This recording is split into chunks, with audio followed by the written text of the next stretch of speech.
For those who have been asking me to comment on Pope Francis's recent co-redemptrix comments that have caught everyone's attention, I'll only quote Cardinal Burke here, who said the following: "The papal magisterium can only explain and foster the understanding of what the Church has always taught and practiced. It can't change it.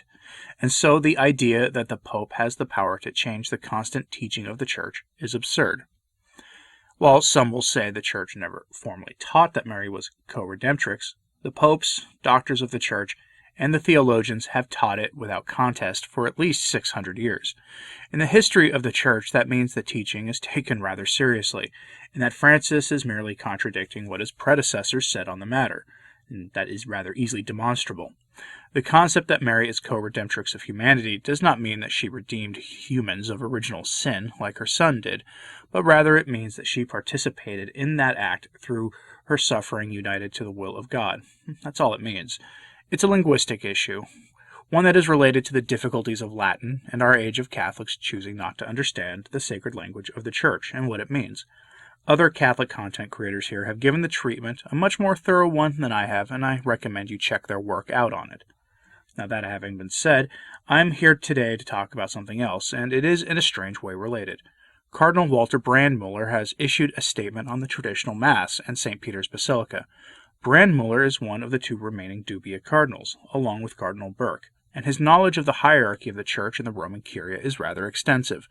In his statement, he challenges the decree from the Vatican office that limited the Masses at St. Peter's Basilica to concelebrated Masses, ending the long-held tradition of numerous Masses being said at side altars nearly constantly, according to the testimony on the matter that I have seen from numerous priests who are rather familiar with St. Peter's, and, as you know, also sending the traditional Latin Mass to a tiny chapel beneath the Basilica itself.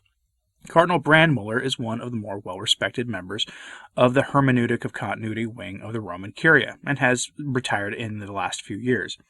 He begins his public letter describing the astonishment at the new Mass schedule at St. Peter's, and then questions what some of you and others have asked. Why was it the Secretariat that issued this rule? They are not the proper dicastery to make such a rule. He also describes the problem others have had with this, in that the protocol had no signature, no initials, and only bore the office stamp of the originating dicastery. The Cardinal Archpriest of the chapter of St. Peter's Basilica is where any such new rule should come from, and I'll address that towards the end. Because the letter makes no reference to the Cardinal Archpriest, and apparently did not involve him in any way, and came from what is being said is the improper dicastery, according to Cardinal Brandmuller, the letter has no weight, and can and should be ignored by the clergy of the Church as well as by the faithful. He then goes on and makes the following observation, quote, "But now the question arises as to whether the issuing office had been aware of this when he issued the statement. Why was this letter drawn up anyway? The assumption has already been made that this is a ballon d'essai, with which the expected reactions to intended innovations should be explored. If so, the very serious question that should be asked is whether this could be the way in which the power of the keys should be exercised in the Church of Jesus Christ." End quote. In other words, was this Francis putting out feelers or trial balloons for what the reaction would be to limiting the liturgy at St. Peter's Basilica? He asks there the serious question, is this how the keys of Peter should be used in the Church in the name of our blessed Lord? Remember, everything the Pope does is in the name of our blessed Lord. Brandmuller says something here that those who do not understand the papacy will find rather strange, that the Roman pontiff does not have unlimited reach, that he is, like anyone else, limited by God and his commands, and by the traditions of the Church. That should be remembered here, despite what some say that whatever any pontiff says goes. That isn't the Catholic understanding of the role of the Supreme Shepherd, the servant of servants. His job is to preserve the depositum fide, not to be an innovator, not to be the living, breathing embodiment of the spirit of Vatican II. But Cardinal Brandmuller continues, and he finishes with this thought, quote, "In addition, this case also concerns legitimate areas of pastoral care, such as piety, which must be taken into account. The basilica above the tomb of the Prince of the Apostles, Peter, and the tombs of many saints is unique in the world, the center of the universal Church, and from the earliest times a pilgrimage destination for believers from all over the world. To deny the many pilgrims, especially the priests, who come to Rome in large numbers from distant parts of the world, the opportunity to celebrate Holy Mass, as it were, in the Father's house, is absolutely irresponsible." End quote.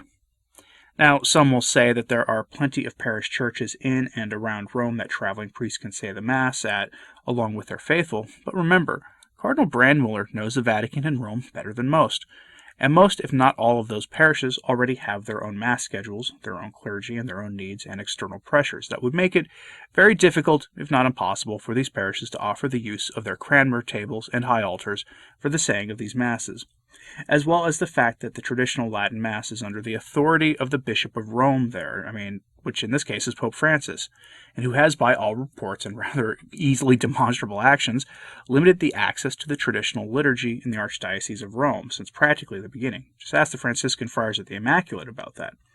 And that has made it more unlikely that a traveling priest will be able to offer the Holy Mass to his flock as needed when traveling to Rome. Maybe some are expecting Cardinal Brandmuller to take the stand or point out that this is but one step in the walk to revoking Summorum Pontificum. He doesn't go there in this letter. He merely points out that this change at St. Peter's is a disservice to the laity and of questionable origin, since it does not bear the usual official marks we would expect from something like this. The Cardinal Archbishop of St. Peter's Basilica has been silent on this matter. But here's the thing that Cardinal Brandmuller isn't saying here, that the new cardinal in charge of St. Peter's Basilica is none other than Cardinal Mauro Gambetti, who is a cardinal in the mold of Pope Francis.